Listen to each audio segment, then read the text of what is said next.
నేను ఇక్కడ వచ్చేసి దోస బ్యాటర్తో ఈ పొంగనాలను ప్రిపేర్ చేస్తున్నాను. మీరు కావాలనుకుంటే ఇడ్లీ బ్యాటర్తో అయినా ప్రిపేర్ చేసుకోవచ్చు.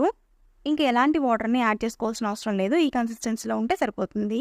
ఇప్పుడు ఈ దోస బ్యాటర్లో చిన్నగా చాప్ చేసుకున్నటువంటి పచ్చిమిర్చి, చిన్నగా చాప్ చేసుకున్నటువంటి కొత్తిమీర తరుగు, చిన్నగా చాప్ చేసుకున్నటువంటి కరివేపాకు, చిన్నగా చాప్ చేసుకున్నటువంటి ఆనియన్స్ని యాడ్ చేసుకోవాలి.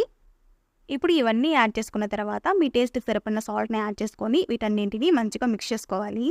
ఇలా ఇవన్నీ కలిసేలాగా మంచిగా మిక్స్ చేసుకోవాలి. హీట్ అయిన తర్వాత మనం ముందుగా ప్రిపేర్ చేసుకున్నటువంటి బ్యాటర్ని వీటిల్లో కొంచెం కొంచెంగా యాడ్ చేసుకోవాలి. మీకు ఈ పొంగనాలు క్రిస్పీగా రావాలనుకుంటే ఇలా ఈ విధంగా ఇంకొంచెం ఆయిల్ని స్ప్రెడ్ చేసుకోండి. లేదు ఈ పొంగనాలు కొంచెం మెత్తగా ఉన్నా పర్వాలేదు అనుకుంటే మనం ముందుగా యాడ్ చేసినటువంటి ఆయిలే సరిపోతుంది. ఇప్పుడు మంటని మీడియం ఫ్లేమ్లో పెట్టుకొని ఈ కలర్లోకి వచ్చిన తర్వాత టర్న్ చేసుకోవాలి. మంటని మీడియం ఫ్లేమ్లో పెట్టుకొని రెండో పక్కలు కూడా ఈ కలర్లో వచ్చేంత వరకు కాల్చుకోవాలి. ఇలా రెండు పక్కల ఈవెన్గా కాల్చుకోవాలి.